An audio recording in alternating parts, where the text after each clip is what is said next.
Assalamualaikum warahmatullahi wabarakatuh.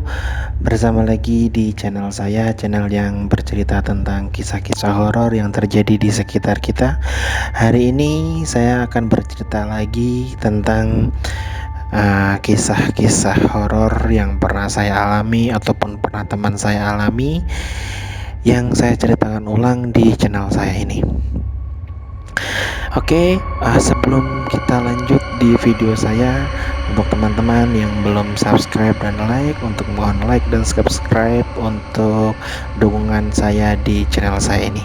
Oke, hari ini saya akan bercerita tentang tumbal kepala manusia yang ada di jembatan. Oke, langsung kita ke ceritanya. Saya ini kan suka jalan-jalan dari kota ke SP ataupun sebaliknya. Jadi setiap kali saya perjalanan itu pasti melewati banyak jembatan. Tetapi ada satu jembatan yang menurut saya ada penunggunya dan memang angker. Jadi jembatan itu berada di SP 9. Jembatan itu cukup panjang dan cukup besar rentangnya. Jadi ketika setiap kali saya lewat situ pasti ada tiupan angin yang kuat, yang entah kenapa seperti ingin membuat saya terbang. Jadi dia beda dengan angin yang biasanya kita rasakan di luar. Jadi hari itu saya memang pengen nyari rambutan ya. Jadi saya pergi ke SP 10, otomatis saya melewati SP 9 yang ada jembatan angker tersebut. Hari itu saya pergi pukul 2 siang. Jadi pukul 2 siang, tapi pukul 2 siang ini mendung-mendung, jadi agak gelap ya di langit. Ketika masuk di SP 1, SP 2 masih aman-aman saja karena memang belum hujan dan masih ada sinar matahari. Tetapi masuk di SP 9 ini agak menyeramkan. Kenapa? Ketika saya melewati jembatan itu seperti ada bayangan raksasa yang ada di samping jembatan. Jadi jembatan itu mempunyai dua sisi. Yang sisi sebelah kiri itu bendungan, yang sisi sebelah kanan itu ada seperti pancuran air gitu, tapi yang besar ya. Ketika saya lewat situ seperti ada bayangan raksasa besar yang lewat di sampingnya saya. Nah, setelah itu saya kan kaget karena seperti ada yang ngerasa sesuatu, karena saya sendiri pun bisa merasakan kehadiran mereka dengan perasaan saya. Jadi ketika ada hawa panas yang mendekat, itu saya bisa merasakan kalau mereka memang mendekat ke saya ataupun berada di sekitar saya. Setelah itu saya sampai di SP 10 jam 5 sore. Karena memang sudah sore, otomatis saya memang nggak bisa balik. Saya bermalam di SP 10. Di SP 10 ini saya cerita ke keluarga yang ada di SP 10 tentang kejadian yang ada di jembatan, dan keluarga yang di sana cerita selengkap-lengkapnya.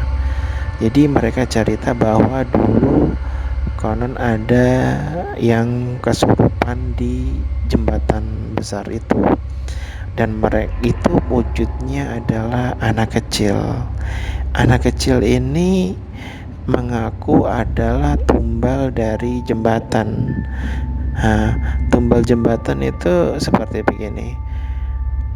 Dulu jembatan itu dibangun tidak pernah bisa jadi. Kenapa? Ketika ingin membuat cor-coran dari bawah air selalu jebol dan tidak pernah berhasil. Setelah itu para pekerja konstruksi ini, kepala rombongannya, dia memanggil seorang paranormal, dan paranormal ini bertemu dengan jin yang ada di sekitar jembatan itu, dan dia meminta 4 orang anak sebagai tiang penyangga jembatan. Ceritanya adalah ketika paranormal itu bilang kayak gitu, penumbal petugas proyek pun kaget kenapa harus anak kecil, dan jin itu bilang ketika tumbalnya seorang anak kecil itu lebih enak mereka makan. Mau tidak mau mereka harus menepati kemauan jin tersebut agar proyek ini dapat berjalan dengan lancar dan bangunan jembatan ini bisa berdiri. Setelah itu si petugas proyek ini menculik 4 orang anak.